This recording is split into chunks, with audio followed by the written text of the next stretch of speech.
and exciting out there when it starts to get warm. So thank you all for tuning in on The Divide. We are here in your ear. We are the #1 conservative talk show in all upstate New York and all of New York. Let's make it the whole country. So please, please, please hit that like button, hit subscribe. It doesn't cost you nothing. Share it on your page, some of your friends' pages, wherever you can, so we can have the important conversations together. And if you want to be part of the conversation, drop a comment below. And if you're on the radio, make sure you tell your friends, your family, and everybody else on Mondays, 2:30 to 4 p.m. Tune into The Divide on WRFZ LP 106.3 FM, Rochester Free Radio. So let's get into it, you guys. Hit some hearts, drop some American flags in the comments. Let me know you're out there. And if you drop a comment, I'll do my best to pop it up on the screen. Thank you guys for tuning into The Divide. Man, have you been paying attention to what's been going on the world stage lately? I just was watching recently, a couple minutes ago, the president came out and he was talking about Iran and Cuba and the Democrats and a little bit of everything. You know, he was here, he was there, he was everywhere, all at one time. But something that was really of note that the president said is, as far as Iran goes, he said, you know, it was jacked up that Iran was letting a whole bunch of ships that were doing business go through the Strait of Hormuz with them. But if they weren't doing business with Iran, they wouldn't let any of the ships through. And he said, that's wrong. And he said, if that's the way that they want to play, we're going to lock down the whole strait, and we're only going to let the people go through that aren't doing business with Iran. I said, that's wild. He said, you know, I'm the captain now. He didn't say that, but that's essentially what he said. You know, Iran said, well, we're going to do a blockade. He said, well, I'm going to do my own blockade because we're America and that's what we do. And that's kind of been what the issue with Iran has been. You know, we've got a number of different people in the Iranian government that nobody knows who's in charge, right? So this is something similar to what happened in Gaza, right? And it's a different situation, but a similar situation. When Israel was going in there and attacking and blowing up Gaza and stuff like that, they said, well, you know, it's the terrorist group that's over there that's got all of the citizens from Israel, and we need to free them, and this, that, and the third, and blah, blah, blah, blah, blah. Well, but the people that, hey, I see you out there, but the people that actually had the kidnapped people from Israel, it was like 20 different groups. So they're like, yeah, it's Hamas who has all the people, but it wasn't just Hamas. It was all these other different little ragtag groups, all vying for different bits of power, all vying for their own little bit of power so that they can control their little territory, right? And this is what happened. And what did Israel say? Israel just conflated them all together. And that's kind of what we're seeing right now as the whole infrastructure in Iran goes, as far as the people who were in power. President's gone, Ayatollah's gone, most of the cabinet is gone, most of the security force is gone, head of the police is gone, national police, they have national police over there, head of the police is gone, head of the army is gone, everybody's gone, gone, dead. So what happened? So all we saw that happen is a whole bunch of different groups that were part of the whole, I guess you would say, institutional system, then broke off into little factions, and some more extreme than the others. And this, I think, is something that needs to be noted, because people don't understand how serious a lot of this is. When you have so many different groups vying for power, nobody really is in power. It's who has the biggest stick, right? Who can control the most? Who can keep people in line? And this is what we have to recognize. So when Trump says, oh, well, we're negotiating with people here, we're talking to these people there, it's a whole bunch of different people, right? Like, it's who they think right now at this point will have the largest amount of power in the area, right? So right now, I don't know who's in power over there. The president isn't telling us who's in power over there. And the question is do they even really know, or is it a consistent fight and turmoil every single day? We ran into the fact that the second that we were negotiating with people, we had prearranged stuff with people to take power after the government was toppled, after the big heads were taken out. But the second that we were going to do that, we had Israel go over there and blow everybody up. Well, we didn't have them. They did that on their own prerogative because, of course, why would they want the war over there to stop? It doesn't hurt them none. The weaker that they are, the better it is for Israel, right? So there's a lot of self-interest that Israel put into that situation that was actually harmful to the plan of the United States of America, and that's why we're still over there in an engagement right now. We're not over there because Trump is bad and all of this and all of that. We're over there because Israel, okay, did what it always does and serves itself, right? Its priority is itself. And I believe very firmly that the American people's priority and the American government's priority needs to be ourself. We need to start focusing on ourself more because Israel's always out there getting us into some trouble, causing problems for us because they're out there looking for their best interests. And that's something that we have to understand. It's not about us. And speaking of self-interest, and we'll come back here in a minute to the Iran situation, because I do want to talk about the blockade more, but I want to talk about what's going on in Hungary with Viktor Orban. So Viktor Orban was the president of Hungary for like 16 years. He's been in power over there. And some people say, oh, well, he's right wing and this and that, and he's conservative and this and that and the third. I liked him, but I didn't live under him, so I can't tell you fully. But what I can tell you is that the European Union is a big bully and they need to be broken up. You know, the European Union is one of the biggest bullies that there is, and they're globalists. So they try to bully smaller countries like Moldova, like Hungary, like Slovenia, or is it Slovakia now? I don't know. You know, the names change every 10 years. Who can even keep track? But in all of these other littler countries that kind of want to have some business dealings with Russia because Russia supplies a lot of energy for them, right? Russia has closer ties to them because it gives them the ability to have more freedom. When you're in the European Union, even though you're your own nation, you don't really have much say in what goes on. And the European Union, what's her name, Lagarde or Lagarde or whatever her face is, I can see it right in front of my face right now. Her name is slipping my head. I can't stand her though. And the other guy that's the head of the European Union, both are trash. They're both terrible. But they are out there and they'll tell you that they do whatever they want, even though your country is its own region. This is why Brexit happened and why England pulled away from them, because they felt like they were being manipulated, like they were being underserved, and like their voices as a country were not being heard. And that's a very, very, very serious situation. And I think that more than anything, we really need to have a conversation about that. And we need to talk about the breakup of the European Union, because they're nothing but globalist trash garbage. That's a whole fact, you know, and they bully the smaller countries that are in Europe to try to force them to come into the fold and then give them almost no way to get out. They did this with Hungary. So what happened with Hungary and what really ended up driving Orban out?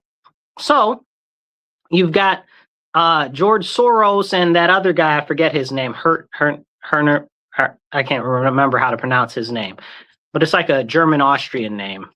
So, but anyway, you had these guys that are really ultra wealthy trying to basically overthrow the government in Hungary. They did it in Moldova. They did it in Slovenia. Is that Slovenia? I forget what it is actually called. So drop it in the comments if it's not the name of the country now, whatever it is. They've also got the situation with Moldova, and now Moldova wants to be part of that. Like they want to the president of Moldova now wants to give up the autonomy of their nation and combine with another nation. And even though it's not popular in Moldova with her countrymen, because Moldova has had historic ties to Russia, but even though it's not popular with her countrymen, she's like, yeah, we're just going to give up our whole country and become part of another country. Like, who are these crazy people that are being installed over there? And why are we not able to have a conversation about that? I think that this is very concerning, seeing the tighter grip of the European Union, which, as far as I'm concerned, and anybody with eyes can see, they are just the rebirth of the Nazi Germany. You know, this is exactly what they are. And you can say whatever you want, but look at what Germany wanted to do. What did Germany want to do? Unite Europe under one banner, right? What did the European do? Unite all of Europe under one banner. That's the same thing that the Germans wanted, right? Oh, they wanted there to be easy transition of mobility between all the nations, and you didn't have to have a specialized passport for the area or whatever. Wait, they have that in the European Union. Oh, they wanted to further integrate all of the markets and stuff together, and oh wait, that's the same thing that the Nazis wanted to do. So essentially, it's just the rebirth of the Nazi Empire come again another time, and people don't look at it like that. But if anybody were to come from there to now, as far as and see the policies outside of the ridiculous immigration stuff, they'd be like, yeah, that's about right. And that's a serious issue. And there needs to be a serious conversation about that at some point. So when we look at the United Nations and what Europe's doing in the United Nations, and when we look at what's going on in the, what do you call it, NATO, and what's going on in NATO and how the U.S. is being underserved, it's no wonder the U.S. is pissed off at NATO, right? I can't stand NATO. I never have. I don't like globalist world powers. There can only be one world power, and that's the United States of America. I don't care what you say. I don't care if you call me an imperialist. I don't care if you call me, what is the other word? What is it jingoist or whatever the case is? All of those things. I don't even care, because the fact of the matter is there can only be one. If you guys ever saw the movie, the one with Jet Li, there can only be one. And it can only be the United States. So anybody that gets in the way of the United States, gets in the way of what's best for America or whatever, we need to shed them like a old piece of skin off our body. They need to go. And NATO is exactly what that is. And let's be honest, we have military pacts and treaties with almost all of these countries that are part of NATO. So what do we need NATO for? Putting in millions and millions and trillions of dollars into NATO, and what are we getting? You understand what I'm saying? We already have military pacts with these people. Why do we need to be paying for NATO? Think on that. Drink water, stay hydrated.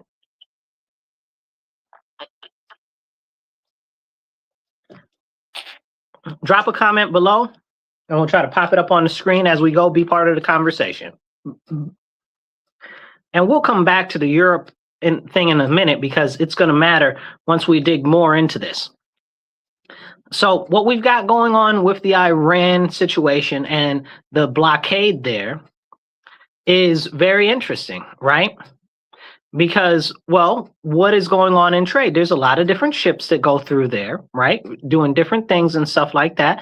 But largely it's about oil right there. Largely, it's about oil. Of course, it's about some international trade of goods and stuff like that, but largely it's about oil. So where are these countries getting these ships from that are going in there? Where are they going to? A lot of the oil from there is going all the way to Europe. A lot of the oil there is going all the way to Asia. A lot of the oil there is going all the way around the globe, right? So the United States mostly doesn't get our oil from there. So we're not hurting at all. And it's very interesting. And I'll bring this back to something I said the week prior, how these speculators raised the price of the oil that's already pumped in tankers and everything. You know what I'm saying? So people are like, oh, well, the price is going up on gas. And so why? Why is the price going up on gas? This isn't newly refined gas. This is gas that's already, even you see it change from day to day, but that's gas that's already in the ground, that's already been paid for, that's already been allocated for, and they're raising the price on that. Why is that? Can we talk about that? That is a bad trade practice that's happening in our country. So when we see the prices go up on gas, we need to really have a conversation about that, because we're getting scammed. We're getting scammed. And people say, oh, well, it's because well, we don't get any oil from over there. We don't get any oil from over there. So why is it hurting us? All of our contracts and our oil stuff is already accounted for. So why are our prices going up? Speculators. And people say, oh, well, it's because of the supply and demand of it all. Okay, I'd give you that. But we're talking about oil and gasoline that's already been processed, that's already here on our shores, and that for many accounts, especially with gasoline, is already in the containers that they have to store it at the different gas stations. So it's speculative price increases that are being done that are hurting the people.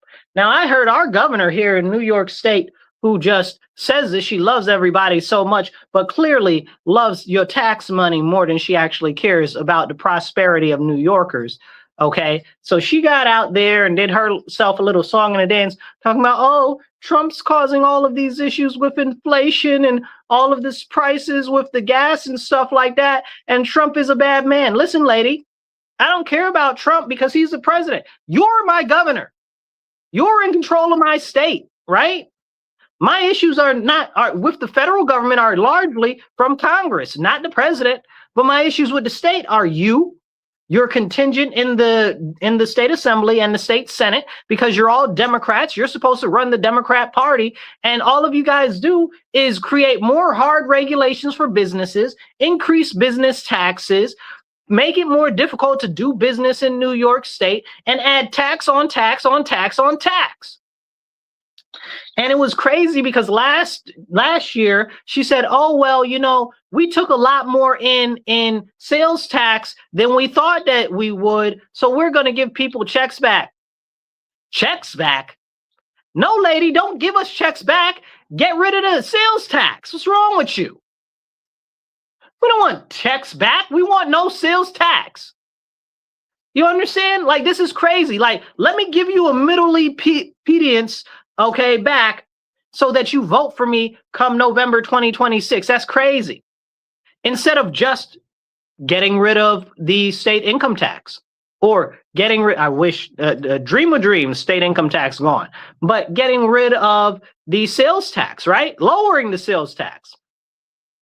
Sales tax is roughly 8% in New York State, right? Make it 4. Make it 2%, right? Make it something real good for us. Don't tell me, oh, well, you've raised more money than you thought you were going to do. You mean you stole more money than you thought you were going to get? That's what you're telling me. So lower the taxes. Same thing with the thruway, which always bothers me so bad. We got these tolls on the thruway. The tolls were supposed to be gone before I was born. You know, when the tolls originally got put up, they said, oh, we're only going to do the tolls for X amount of years because it's only going to be to pay for the building of it. They paid it off like 20, 30 years ago, 30 some years ago. Like, why are we still paying throughway taxes? But this lady gets up there, Kathy Hochul, she gets up there and says, oh, well, I care. And Trump's the bad person that's doing all these things to you. No, he's not. Look at the cost of food in New York State, right? We've got some of the greatest agriculture this side of the Mississippi in New York State, right? And what has the state assembly done? What has the state senate done? They've done everything that they can, and somebody mentioned ORES. They've done everything that they can to make it more difficult to own and operate your own farm, especially if it's a smaller scale farm. They've destroyed the beef farming industry in New York State. They've destroyed most of the agriculture in the industry in the New York State, and they're making it harder and harder every single day. They're closing up butcheries and small animal processing services. They're making it harder for them to do that. And that increases the price of meat, food, and meat, agriculture, and dairy. But can we have that conversation? Like, I feel like, you know, hey, it's just me talking and thinking out loud. But if you really cared, maybe you would relieve some of the burden on the agricultural industry if you got the audacity to talk about the price of food and goods. Just me. Just me thinking out loud. Because, I mean, that might just be too much like right. That might just be too much like right. And this is a serious, serious issue. So when we have this conversation, we have to understand that the majority of our problems are not from the president. They're from the state that we live in. You look at the Virginia, right now, the Virginians got taken over by the Democrats in the last election in November. And now they're suffering from all types of new, crazy, and fantastical taxes that are automatic, that are all of a sudden coming out, right? So why is that happening? What is up with all these new taxes that they have now? This is a problem. This is a serious, serious problem. Now they're like, oh, woe is us for voting for these Democrats. The Democrats are taxing us too much. So this is a problem. And how come we can't have that conversation? That policies matter, that the policies that these people put into place and people don't understand what they do, but they sound good. That's what's causing us all the suffering, and that's part of the biggest issue. Now, somebody said that I need to go back to civics class because I don't know what I'm talking about. It's late stage capitalism. You have no clue what you're talking about. You're spitting talking points, but it really sounds good. It really sounds good what you're saying. Oh, well, this is the problem. That is the problem. Anything not to hold the people in political office that you associate with your personal beliefs accountable. You won't hold them accountable. I live in a Democrat city, in a Democrat county, in a Democrat state. There aren't any Republicans that could do anything if they wanted to. For almost 35 years, the Democrats have had a supermajority in the assembly, right? I think it's 30, 28, something like that. They've been the majority in the Senate for like the last 10, 15 years. So you explain to me where anybody else has anything to do, right? The Democrats are such heroes. Who is stopping them from doing actual good? It's clearly not this Albany. It's clearly not locally, because for 60 years, 57 years in my city, Rochester, it's been run by Democrats completely, not one Republican elected to office. So explain to me, like I'm 5 years old, make it real simple, how you can blame it on other parties or on capitalism when you out here carrying water for the Democrats. Maybe at some point, instead of saying, oh, well, it's the party, it's these parties, those parties, maybe the people that are in the power in the area, especially when they've been there for decades, should be held accountable, because perish the thought that we talk about accountability. Nonsense. Late stage capitalism, my black hindquarters. You understand what I'm saying? And when people say stuff like this, it gets frustrating, right? Because why does it get frustrating? Because these are the same people say, oh, well, we need socialism or we need communism or whatever. You mean that you want more government control. That's what you're saying. You're saying that the government is the solution to the problems that the government has created. Can you make that make sense? See, and this is the problem with all of these stooges out here running amok, talking about communism and socialism are the solutions. No, both of those are the same thing, which we've talked about at length before, but both of those empower the government more and more and more. The government is and always has been the problem. We were warned upon the foundations of our nation that we shouldn't let the government get too much power. That's why we have the Bill of Rights, but we still let the government go run and do whatever it wants and just erase the Bill of Rights whenever it wants to. Look at the Second Amendment in New York State, right? How many in the last, let's just call it 5 years, how many cases have gone to the federal Supreme Court, the United States Supreme Court, SCOTUS, have gone there and they were like, listen, these laws are illegal. What you're doing to the Second Amendment, it's wrong. They just they threw out the open carry denial in California, right? So they said open carry is part of your constitutional Second Amendment. So that just got thrown out. So you think that they're going to allow constitutional carry in New York State or California now because of that? No, because these people in the state government, largely in New York and California, since those are the examples I'm using, especially in the Second Amendment, because that it's usually these Democrat states that are stripping away the Second Amendment. But they're like, we're not going to do it, even though the Supreme Court of the United States of America said so. We do what we want. We don't care about the federal constitution, and that's crazy because our governor, Kathy Hochul in New York State, has said that she doesn't care about the Constitution. She does what she wants. And that's wild to me. That's wild. Hit the like button, hit the heart button. It don't cost you nothing, and hit the share button. If you are not subscribed or following now, hit the follow button, hit the subscribe button real quick. You guys are listening to The Divide with Marcus C. Williams. We are here in your ear on WRFZ 106.3, WRFZ LP, Rochester Free Radio. Thank you all for tuning in. Let's get right back into it. If you want to support the station, you can go to Patreon and go to Rochester Free Radio, and you can donate to the station directly. It's got we're working on raising $6,000 for the station because we're supported by viewers like you. If you want to support the show directly and you're online, check out either side of the screen right there or down below, depending on which format you're looking at us in. Let's jump back into this. Okay, so yeah, now we're talking about accountability, and we're talking about policy, and we're talking about who needs to be held accountable for the terrible policies that are being implemented. Drink water, stay hydrated. So as we were talking about the Second Amendment things that keep getting overturned by the federal Supreme Court, and how the Californian government and how the New York State government are like, we do what we want. We don't care about what you're talking about. That's a problem.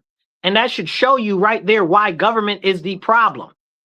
These same people that are in our government that you want to give more power because you love communism, because you love socialism, are the same ones that are stripping away our constitutional rights and liberties.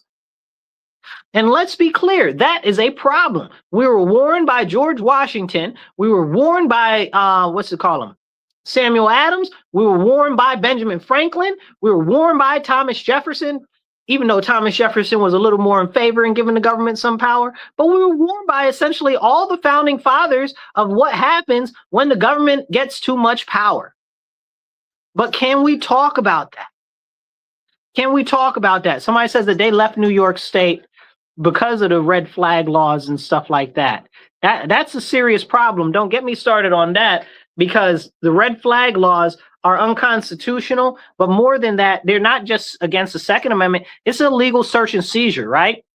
Like with the red flag laws, they don't take you to court to prove that you're wrong. You got to go to court to prove that you're right.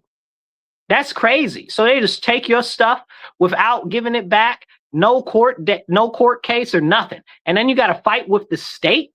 You understand what I'm saying? They tell you that you can't fight City Hall. It's even more difficult to fight the state. But still and yet, these socialists and so-called communists and American Marxists and all these other crazy fools are out here, and they want to empower the government because the government is the arbiter of all. Y'all sound crazy. And these are the same people that'll scream oppression, oppression, oppression, this oppression, that oppression. What are you talking about oppression? Who do you think is implementing the oppression? The government, right? Like, who's dumb? Who's stupid? Like, you must be a couple of ice cubes short of a cup of lemonade. What's going on here? This is crazy. And people don't want you to talk about that, right? And this is the biggest issue, right? So somebody said earlier, I sound like a Republican, because I am a Republican, right? I am conservative constitutionalist, and I am a registered Republican, right?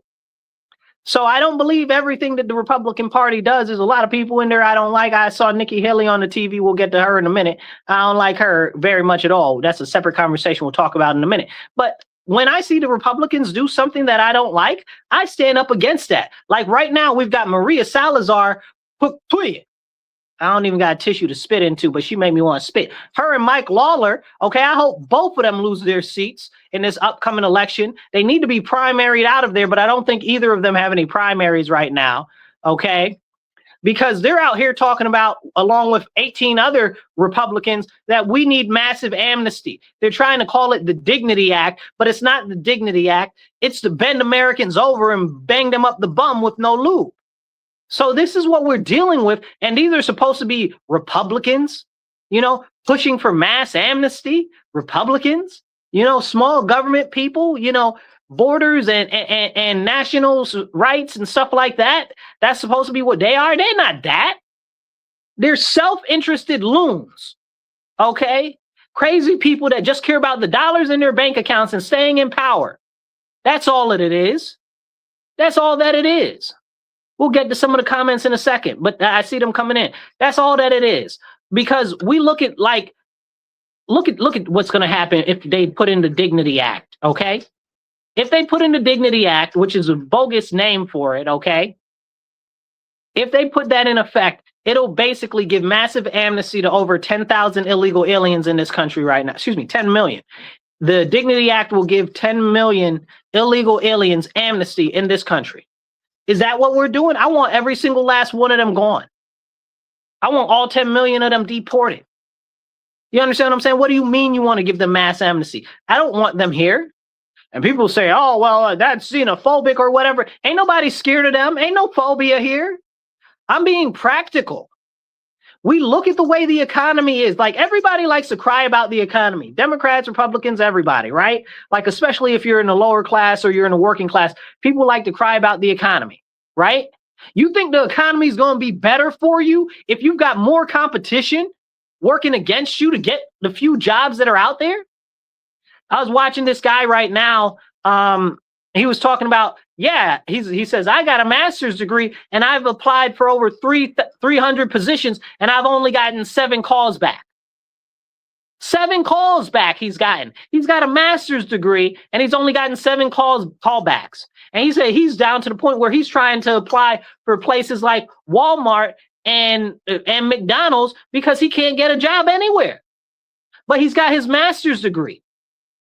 So he's down there now, even though he's got a master's degree, he's on the bottom entry-level job floor trying to get some of the basic entry-level jobs. So you want to make another 10 million people that we got to compete with when the jobs keep getting less and less every year, when we know AI is taking more and more jobs, when we know automation is taking more and more jobs, you want us to have to compete with them? At the same time, we know that Social Security is going to be completely bankrupt in 6 years, and we need to talk about that. But whenever we talk about reforming Social Security or actually doing something about Social Security, people are like, oh, you want to take away Social Security, this, that, and the third. First of all, I don't care about no Social Security because I know all the money that I paid into the system, by the time I get there, there won't be no Social Security, especially if you add no daggone 10 million illegal aliens. What? Nonsense.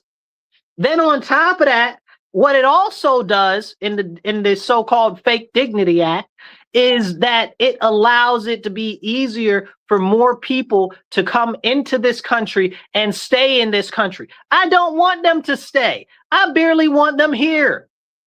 Like, we got more than enough people here to basically be self-sufficient in our own nation. We don't need nobody from no other countries. We definitely don't need them to come here. They said if they come to the U.S., this is what is part of their bill. If they come to the U.S. and they get a STEM degree, then they can stay here. Says who? Who are you to say that? So I'm young enough to have fallen into 2 different demographics. They told us that, oh, you should learn how to program. Now all the programming jobs are gone, right? This is when I was real little. They said, oh, you should learn how to program. Then I get a little bigger. They should say, oh, well, you should learn STEM, right? You should learn STEM, because that's where all the jobs are. Where are those jobs? Where are all those STEM jobs that you promised, right? Like the guy said, he's got a master's degree. Why can't he find a job? You said 300 people he put out applications to, and he only got a call back from 7. And you're talking about, oh, we should be this. And then you're talking about these foreigners can come here, get a degree, and they can stay here. What? Again, you're creating more competition for our own Americans. Why would you do that? Why would you bust your own people upside their head when they're struggling just to make ends meet right now? So this is very serious. Somebody said, I'm going to die before I can pull from Social Security. But this is the problem. And like I said, Social Security, and I encourage you guys to go look into this, right? I tell people all the time, don't believe me because I'm saying it. Believe me because I'm telling you. I'm going out of my way to tell you directly that this is the stuff going on. Go look it up. Go verify it, okay? Social Security is looking to run out in another 6 years, roughly, right? So it was 2035. Now they're saying it looking more like 2032. Okay, I won't be anywhere near a thing. It won't even be what, not even half of retirement age by the time that comes around. You know what I'm saying? Like, this is crazy. This is a serious issue. And they want to bring all of these illegal aliens and make them citizens. Like, what is going on here? How can we even be having that conversation? It's a serious thing. Somebody says, my wife holds an MBA and a BS in paralegal and still can't get a job in either. It's true. That's what's going on. People have whole serious degrees in very serious fields and still aren't able to get employed. So why would you create all of this artificial competition that is unnecessary for our own citizens? The only conclusion will be that these people that are pushing this Dignity Act, like Maria Salazar, like Mike Lawler, hate Americans. Them, the other 18 Republicans, and the 20 Democrats that are signed up for this nonsense. They hate America. They hate America. They hate Americans, and they don't like any of us, and they want us all to suffer. They want to put these people into our country so that they can keep us down. That's what it is. You want to talk about oppression? You want to talk about the government oppressing people? This is government oppression. This is what it looks like. The Dignity Act is nothing more than oppression by the politics people against the American citizens because they are favoring foreigners over our own people. Let's hit some of these other comments here. We got a ton of them rolling in. Hit the like button, drop some hearts, or even some American flags in the comments. Okay, hit the subscribe button and hit the follow so we can get this message out to more people. Somebody said the Democrats wrote Social Security back then when it was 1% of the people lived past 65. And yep, that's true. That's what happened with Social Security. They never expected that many people to actually pull from it. And we have to be honest about Social Security. Social Security is a Ponzi scheme. It's a Ponzi scheme and a pyramid scheme at the same time. The pyramid only works if there are more people on the bottom than there are on the top. The Ponzi scheme only works if there is more money that keeps coming into the fund. But the Democrats decided under Obama to raid the Social Security Trust, so then we couldn't even do that anymore. Do you think they ever put the money back in the Social Security Trust? Absolutely not. Drink water, stay hydrated.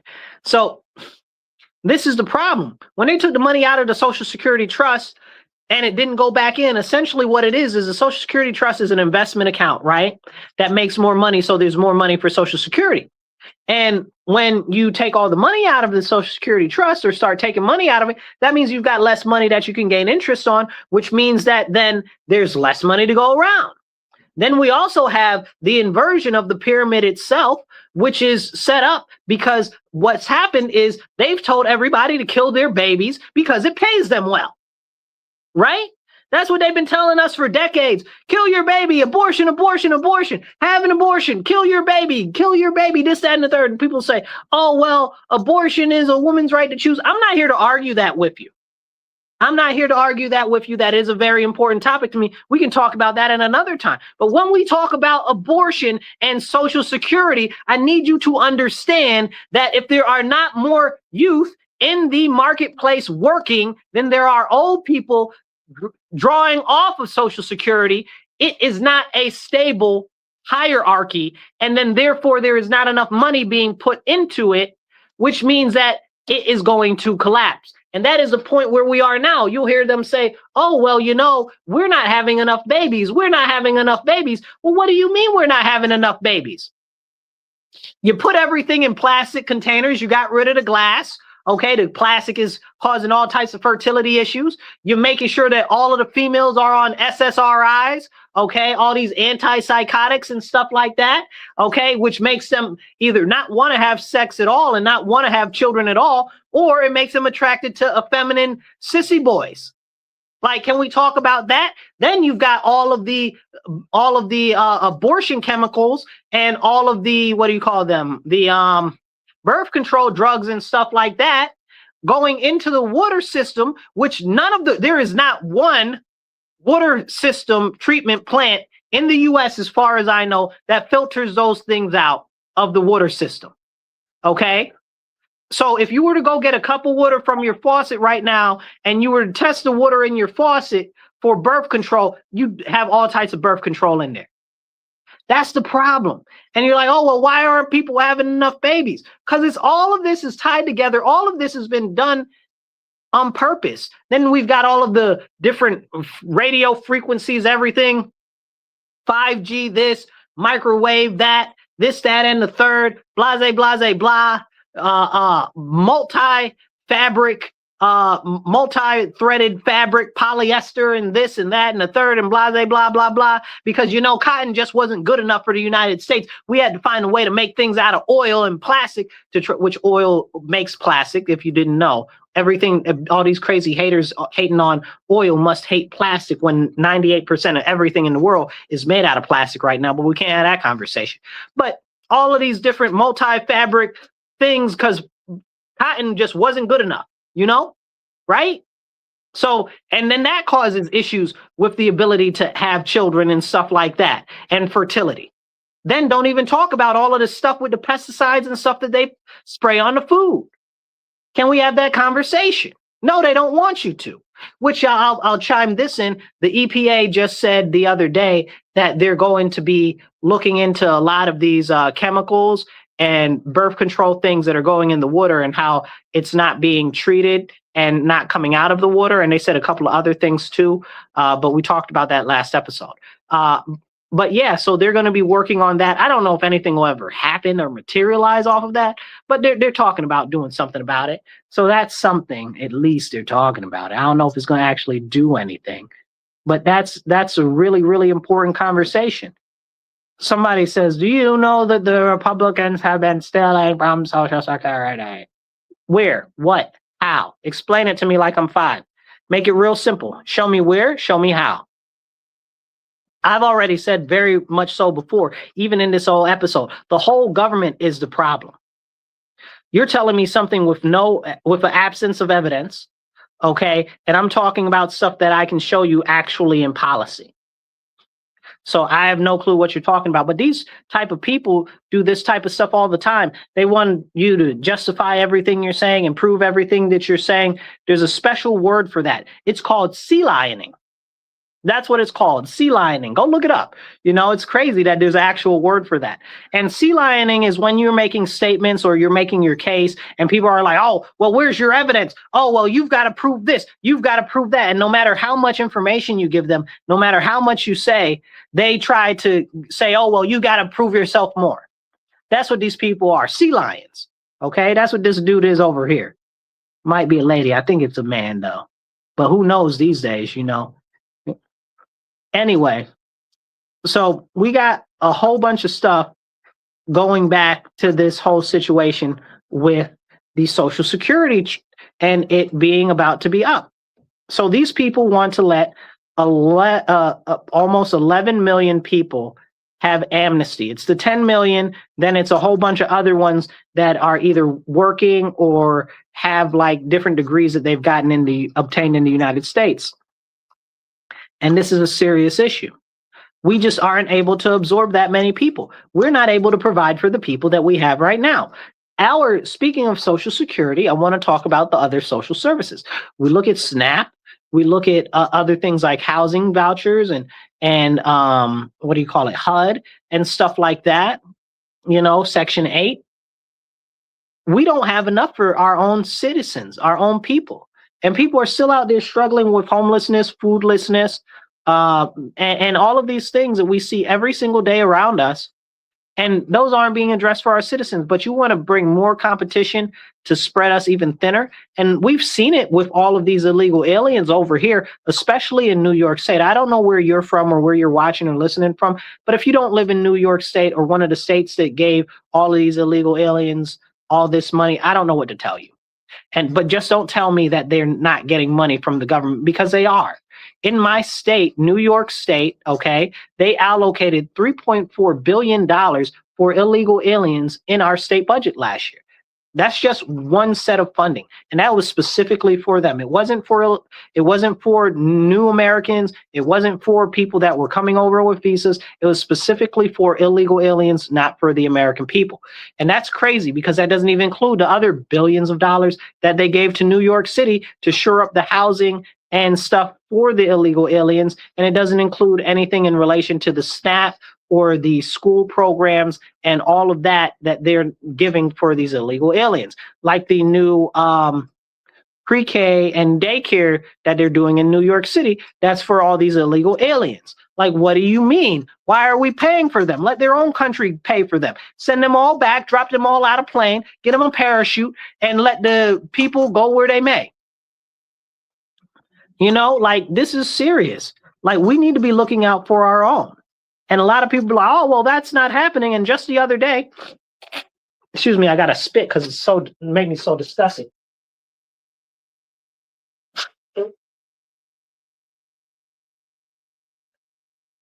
And just the other day, Chuck Schumer was talking about how, oh, well, you know, all of these illegal aliens, the way that they're doing the budget now, there won't be any money for them anymore. What did you just say, Chucky? There won't be any more money for the illegal aliens? I thought you told me that you weren't giving any money to the illegal aliens. What are you talking about? I can't stand that man, okay? But that's neither here nor there. The fact is that he finally spoke the truth out loud, and that's a conversation that people don't want to have. So somebody says, what's it say? Sorry, so many comments coming in at once. That looked like a good one. Let's see if I can find it.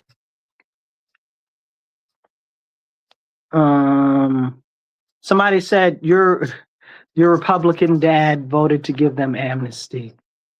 Again, I don't know who you're talking about. You got to really be more specific. And nobody that I know voted for amnesty for anybody. So if we're talking about what's happened previously, this, that, and the third, when it goes back in history, I'm not talking about historically. I'm talking about what's going on right now and the issues that it's causing and the issues that it will indelibly leave on our nation. So that's what I'm talking about. So if you're talking about something, we're talking about the immediate present, and we're talking about what's coming forward in the future. Somebody said, give them a parachute. You know, somebody told me the other day we should just not even give them a parachute. I was like, that's cold-blooded. Oh, somebody's talking about George Bush, I guess the Bushes. And does that say Washington? You know, you got to be clearer with your comments, because I get so many comments. I'm just going to have to overlook it. Somebody said Obama. So, but this is what we're having a conversation about right now, is the Social Security and the strain on social services that these illegal aliens are bringing, and how much more serious it's going to get if this amnesty thing gets passed that they're calling the dignity bill, right?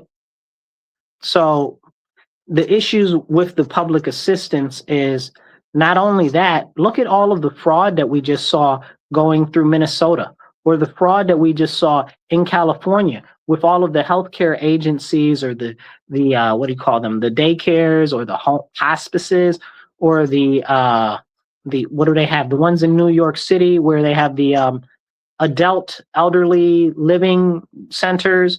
And essentially what they are is they're like day centers for adults, right? Like, so it's like Boys and Girls Club for elderly, right? Like social centers or stuff like that. In New York City, none that are open. All of that's fraud, okay, to the tune of millions and billions of dollars. That's a serious conversation. What are we doing about that? And largely that's operated by the Chinese.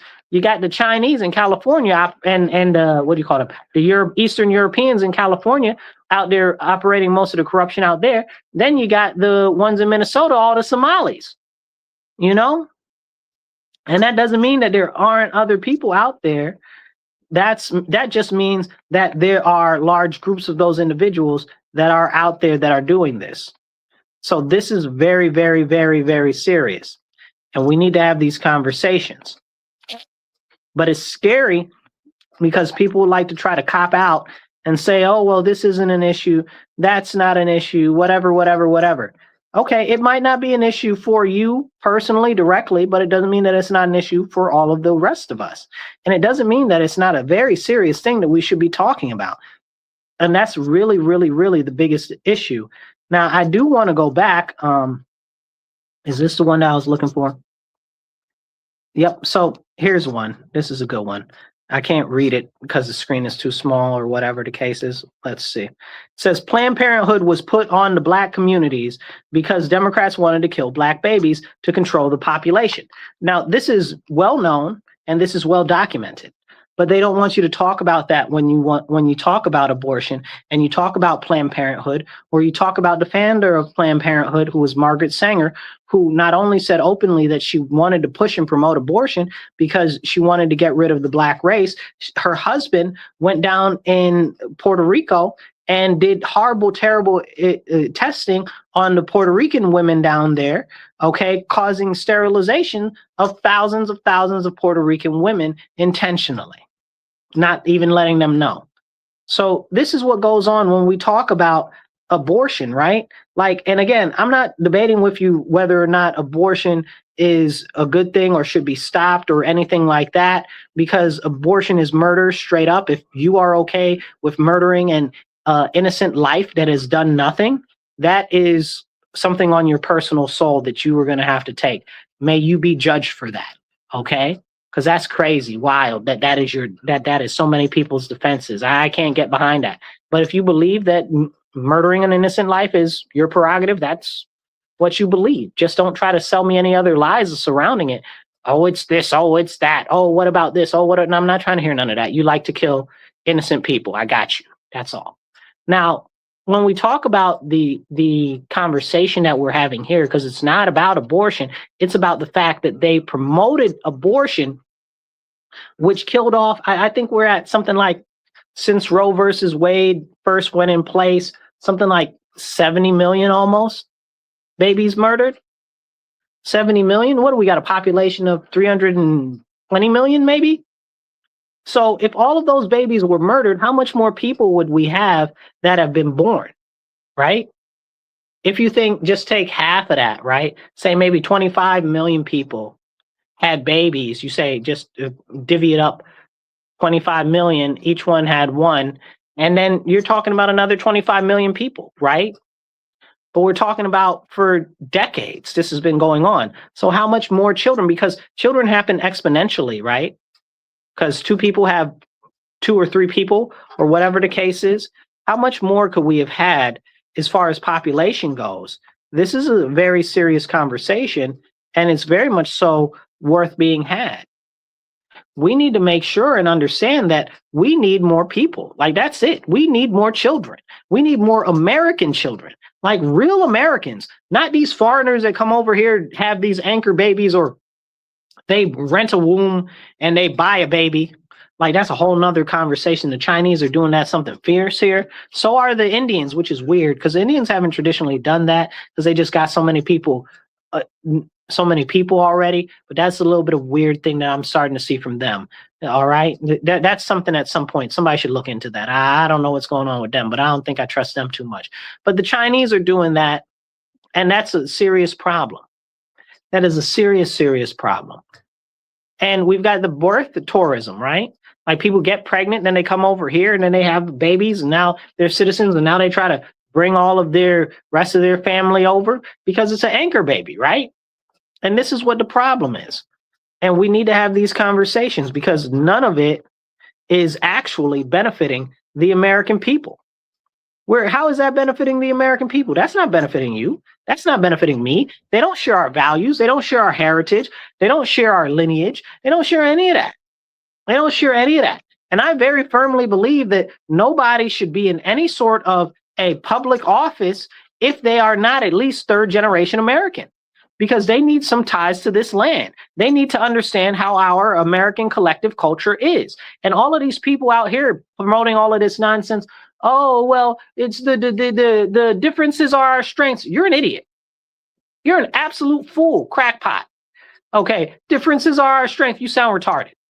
Okay, no, what do you call it? I'm pronouncing it wrong. Homogeny, homogeneous. There's another word that's similar to that I'm looking for. It's not coming out of my head right now. But homogeneity, that's close enough. That's what we need. We need people that more so share the same type of culture, share the same sort of thoughts and stuff like that. We need more of that. One collective culture for our nation. That's what we need. That's good. That's important. That's how the Chinese became so strong after the whole division and sick man of Asia nonsense that they had going on over there.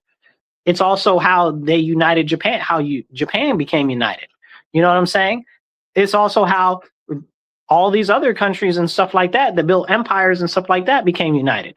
Look at the different smaller states that used to be part of England. All of them, even though they're very diverse, they very much so share a similar culture, even though now that's all being erased because they're importing all of these people from the sand countries and from Africa. It's crazy. And that's a serious issue now. But we need to have these important conversations because, it's really, really problematic because people don't want to have those conversations because they feel like, oh, well, if I say something, somebody will judge me, or you don't have any place to make a judgment on it. Who are you to tell me what I should and shouldn't do? Right? Isn't that what you're telling me? That I shouldn't make a decision for myself and make my own standpoint and believe what I believe, but you can believe what you believe. Who's stupid? You're stupid. Okay.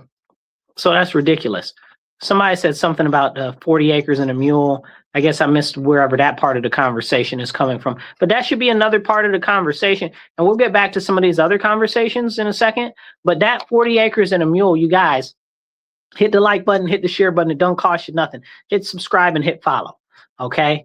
But here's the deal with that. The 40 acres and a mule came from General Tecumseh Sherman that was put out. I want to say it was General Order number 2. Don't quote me on the order number, but go look that up. That was during the March to the Sea, okay, where they gave all of the former enslaved peoples, they were giving them land and territory that was taken over from the South when the war was going on.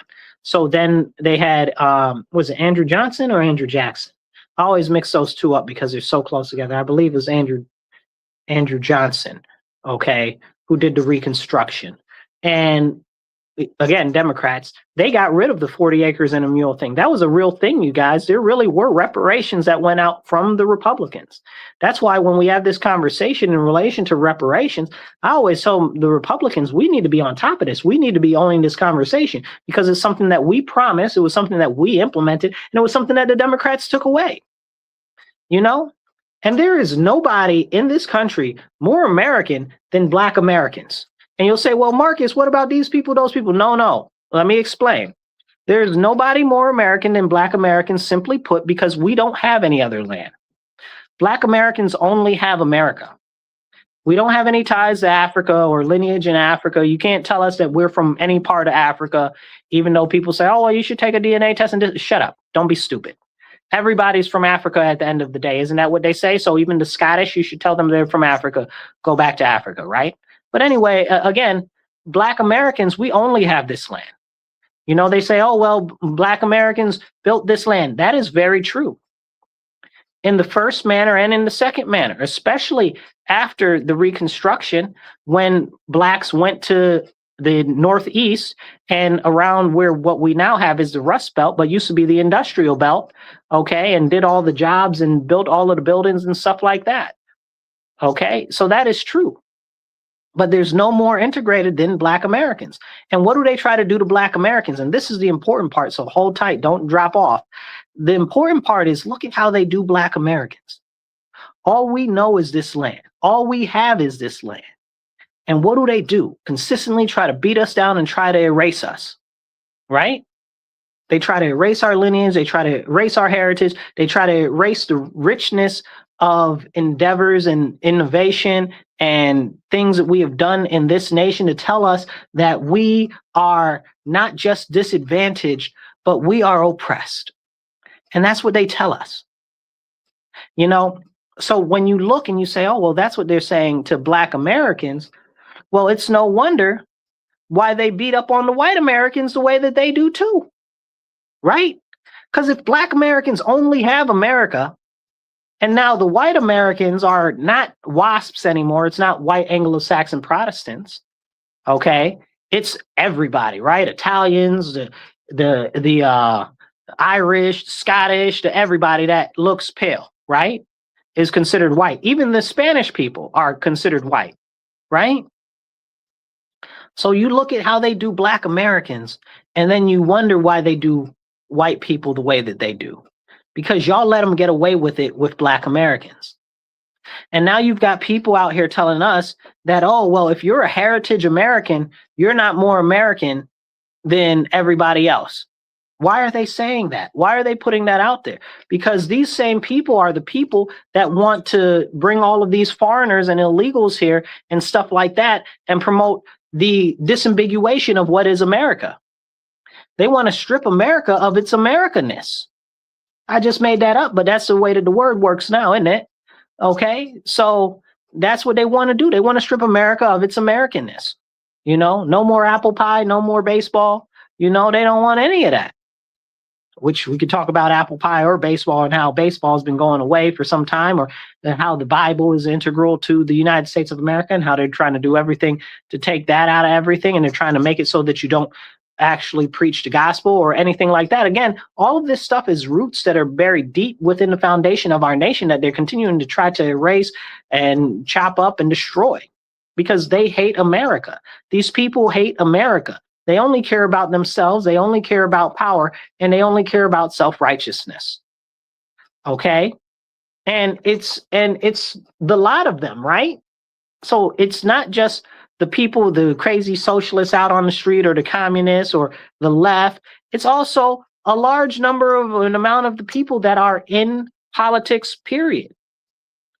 That are in politics, period. Because they don't care about the American people. They care about themselves. They care about their own bank accounts. They care about their own families and stuff like that. Hit the like button, hit the share button. It don't cost you nothing and it helps the algorithm. Drop a comment, hit share, and hit subscribe, okay? Or follow, depending on what platform you're on. So let's get back to the conversation about reparations and about the Reconstruction. And I know a lot of people don't want to hear about that, and they're like, well, we don't want to talk about that because that's not right, and I'm white and I didn't ever own any slaves. Listen, you're missing the important part of the conversation. The important part of that conversation is reparations are something that were promised by the Republican Party. The Republican Party actually implemented reparations, and then the Democrats during the Reconstruction got rid of the reparations and stole all of the stuff from the people and didn't finish distributing it. Then we could go in and we could talk about the Homestead Act and other things in relation to that, but that's a longer conversation and not the point I want to make today. But I want to touch on that because what's happening with the conversation on reparations today? Now we've got all of these people out here talking about, oh, well, we want reparations for the Caribbeans and the alphabet people. And reparations shouldn't just be for Black Americans. Hold on. What do you mean reparations shouldn't just be for Black Americans, that it should be for Caribbeans that have nothing to do with the history or foundation of America? What do you mean that reparations should be given to alphabet people? What do alphabet people even have any conversation in the conversation of reparations? Now, and I bring this into perspective because when we talk about the reparations, what's being done with reparations is the same thing that they always do to the Black community. They always use the Black community as a Trojan horse. Whatever we're fighting for, maybe it's civil rights, maybe it's better education, maybe it's better water treatment plants, whatever it is that we're fighting for as Americans, as American citizens, as Black Americans, the left and the evil tries to latch on to what we're doing and push their own agenda. Like alphabetism. How is all of the, when we talk, there's the Urban League in Rochester where I live right now, and they've got a thing they do called Interrupt Racism. I got a lot to say about it, not going to talk about it the way I want to today, but they've got a thing that's called Interrupt Racism, right? And they're talking about, oh, well, we're doing a special thing on alphabet people. What do alphabet people have to do with racism? Nothing. Nothing. Alphabet people aren't a race. What are you talking about? So disrespectful. And Urban League, if you know anything about Urban League leans towards Black American focus. At least that's supposed to be their focus, which is a whole nother conversation. Okay, but they're talking about alphabetism and interrupt racism. What does that have to? Nothing. Zero. Again, using Black people as a Trojan horse to push this agenda that's not only anti-American, again, because this is when they're anti-Black, they're anti-American. I'm trying to tell you, you got to connect the dots here, people. Okay, it's not what you think. They try to make it like it's Black or like it's white. It's not. It's all about anti-American and anti-God. So you're usually going to run into whatever the aspect of it is that's being pushed that's not good. It's either going to be anti-American or anti-God. And this is what happens. And they bring Black people in as a Trojan horse to try to push their own nonsense. Like the reparations conversation is supposed to be for Black Americans. Now you're telling me you're going to give it to Caribbeans and all these foreigners? Not near one Black American want to give nothing to no foreigners. Okay, you want to talk about some people that don't like no foreigners, that don't want no foreigners from other countries? Black people. Why? Because we are super, ultra, uber American. Because again, like I said, we ain't got nowhere else. This is our heritage. This is our lineage. This is our birthright. So you really have to look at it when they are beating down on Black Americans. It's because not just because they don't like the color of our skin. It's because they hate what we stand for, which is America. Which is America. Because that's all we got. That's all we've ever had. And that's something that needs to be noted. Somebody said, I'm from Sweden, but what's going on there? Yeah, that's a serious thing over there.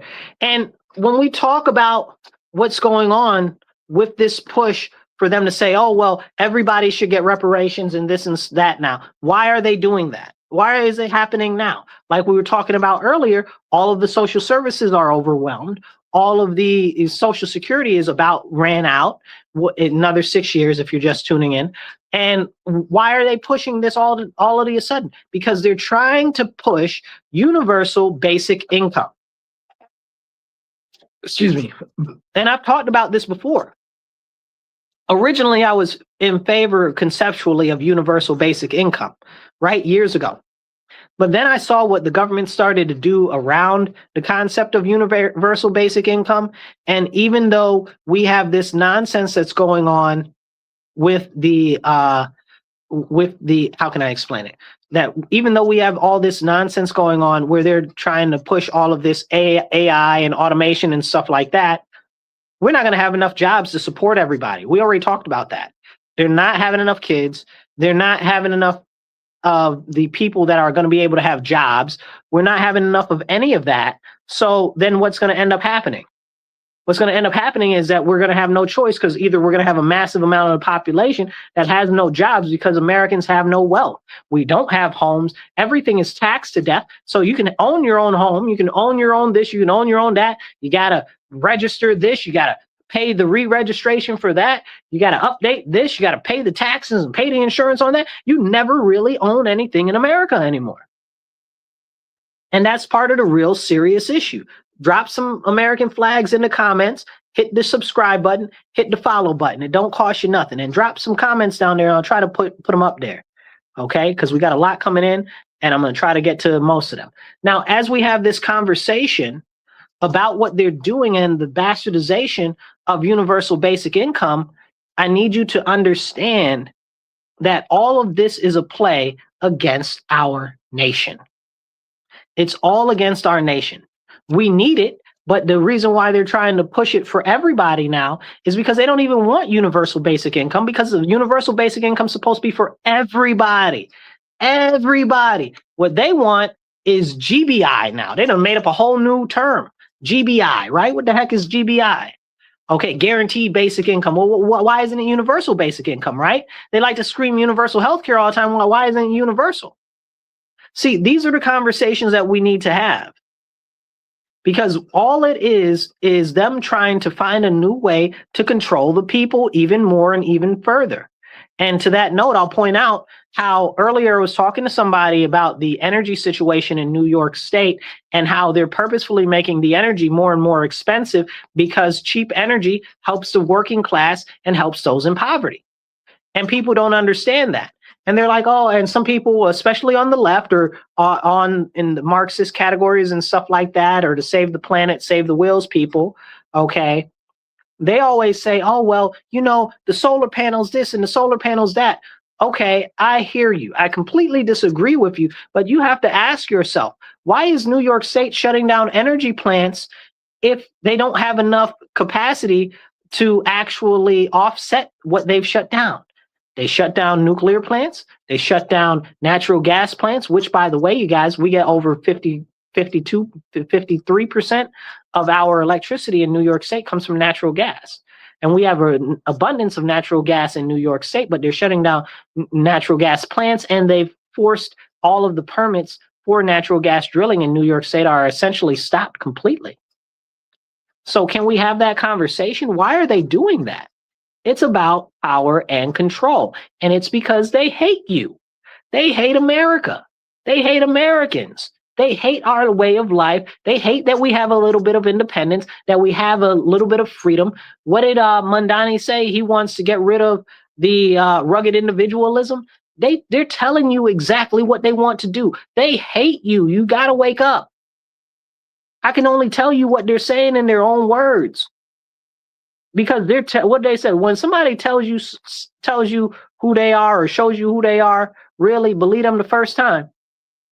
So it's crazy, which is also the reason why I don't watch Hulu, because if you guys know Hulu, originally their first the first commercials that came out for Hulu said it was an evil alien plot to destroy the world. And they said, well, what are you going to do? It's not like you're going to turn off your phone and your computer. I said, wow. I said, I'm never watching Hulu. And this was years ago when Alec Baldwin used to do the commercials and stuff for them, and they did it for the Super Bowl and stuff. I was like, I can never watch them. Why? Because they've already told me exactly what they're about, right? Like, they're telling you it's an evil alien plot to destroy the world. And then people are like, oh, well, that's over the top. They don't really mean it. It's a joke. It's a this, it's a that. How do I know that they don't mean it? They just said it on the TV, and you might think that it's a joke. They didn't say it as a joke. There wasn't any subtitle underneath the thing that says, this is a joke. It's a fictition. They said it like it was a truth.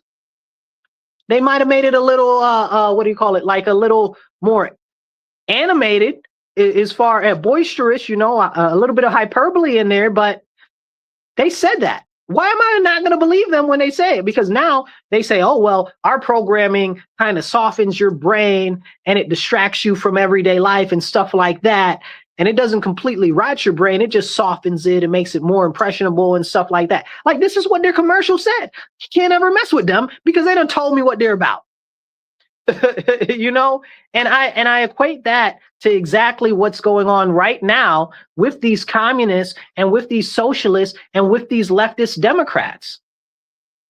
And it's people don't want to have these serious conversations.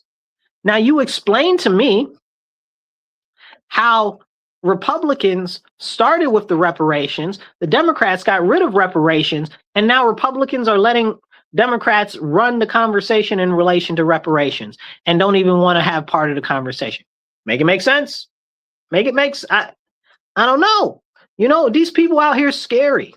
They so scary, they scared of their own shadow. They won't do nothing. That's why right now we need the SAVE Act passed, and they're not doing that. And we wouldn't even need the SAVE Act passed if they'd actually enforce the Constitution.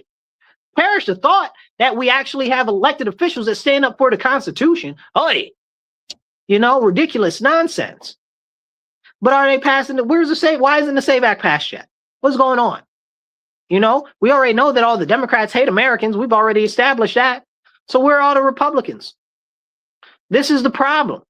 Weak Republicans, and then we've got the other people, the elite establishment Republicans and stuff like that.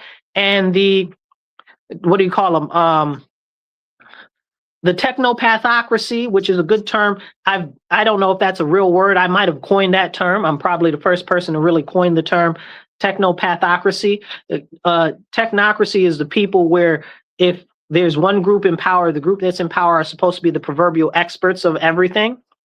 And a pathocracy is where you get all these crazy people that only think about themselves and are essentially psychopaths that are running the government. So that's where we are. We've got a technopathocracy. Okay, that's what's going on right now in our country. And it's a serious problem because at the top of the pyramid, like I say all the time, it is both sides. It just so happens down at the lower end, we've got a lot of the Republican philosophies that are still essentially the original Republican and conservative philosophies going around, and people believe in them still. But at the higher level, man, please. Listen, we had Nikki Haley get on the TV the other day talking about, oh, yeah, she was just on CNN yesterday. Oh, yeah, you should vote for J.D. Vance in 2028. Shit, I'm not voting for no J.D. Vance. I ain't never liked J.D. Vance. Okay, you crazy. He's a technocrat. And again, this goes into this what I call it? Technopathology, technopathocracy, excuse me. That's what we've got. That's the type of government we got. These people that claim that they're the experts, but they're not really experts. They're experts in F all, you know, and that claim that they know so much better than you. And because they know so much better than you, they should run everything and they should do everything. I don't mess with that. Okay. J.D. Vance, Vic Ramaswamy, they're all in it together. They're all tied to all of these companies in Silicon Valley. And we know how Silicon Valley hates the everyday Americans. Mark Zuckerberg, the rest of them, the George Soros is, the, what do you call the guys? What's his name? The Democrat, I'm missing his name. Anyway, it's like 4 or 5 different Democrats that are also in bed with all these people. Newsom, there we go. Thank you. Yep, Newsom. Newsom and a ton of other ones that are Democrats and stuff like that. And even the people outside, like the PayPal mafia, and we talk about them all the time. And I talk about them because I'm trying to warn you, you got to wake up. Okay. We got the PayPal mafia. All of them are South African, right? Then they bring over 180 South Africans. What is it? Okay, but you're telling me that the South Africans are getting beat, battered, and killed, and only 180 or almost, not even, come over here? Who are you really bringing over here? What was that really about? We need to have a conversation. It reminds me of Operation Paperclip when they brought all of the Nazis and the Nazi scientists over from Germany after World War II. You look into that if you're not familiar with that. The same thing is the same situation with South Africa. If you don't know, they're Nazis, okay? Look into the National Party of South Africa and you'll understand more. Really dig into that, okay? And dig into their ties with the Nazis. But yeah, see, this is a serious issue. We need to. Somebody said Project Paperclip, Operation Paperclip, but Project Paperclip. You'll find it all the same. Is exactly what this is. This is like a new version of that, and we need to protect our country.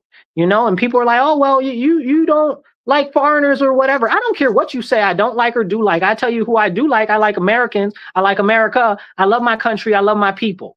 Okay, and I could give a flying monkey's uncle about anybody else out there in another country. Okay, if Zimbabwe disappeared into the bottom of the ocean tomorrow, I wouldn't even know. Yes, I know that Zimbabwe is on land and it's probably can't fall into the ocean, but you get what I'm saying. You understand? If Belarus fell into the ocean, I wouldn't know. It wouldn't make me none. No, never mind. I care about Americans. I care about American citizens. And anybody that comes over here to America needs to be in love with America, its culture, our people, our way of life. And they're not. All of these people that are coming over here now, we've got all of these people want to remake our country into their image. They want to live like they're in their country over here. We don't want that. And if you like that so much, go back to your country. Go back there. We don't want it. I do like Chip Roy too. Chip Roy's good. Okay. But we don't want that here. Take that nonsense back to your country. Now, to bring this all full circle before we get out of here for the day, and I hit the like button, hit the subscribe button. It don't cost you nothing. Drop some comments and some thumbs up. That helps a lot. But as we were talking about Iran in the beginning and the blockade that Trump is now doing because he's the captain now, I just find that too funny, you know. But he's doing a blockade of Iran right now because Iran was blockading the Strait. So he said, well, you're going to do a blockade? I'm going to do a blockade.